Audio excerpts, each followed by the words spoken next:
বাবা বাজার থেকে কত সবজি কিনে এনেছে দেখো। আজ রবিবার, বাবা বাজারে গেছিলো, তো এত কিছু বাজার করে এনেছে। একটা ফুলকপি এনেছে, এই যে বাঁধাকপি, আর এপাশে 2 রকমের বেগুন আছে, আর এই যে টমেটো আছে। দাঁড়াও, টমেটোগুলোকে ঝুড়িতে রাখি। 2 রকমের বেগুন এনেছে, এই যে পালং শাক এনেছে দেখো, 3 আঁটি পালং শাক এনেছে।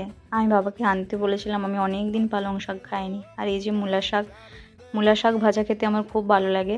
মূলা শাকও এনেছে। ওটাতে মাছ এনেছিল, তো মূলা শাকগুলোতে রক্ত লেগে গেছে, ওগুলোকে সব ধুতে হবে। এই যে আরেক রকমের বেগুন, দাঁড়াও সব ব্যাগ থেকে বের করি, তারপর আবার ঝুড়িতে সাজাতে হবে। গাজর এনেছে, গাজরও আনতে বলেছিলাম।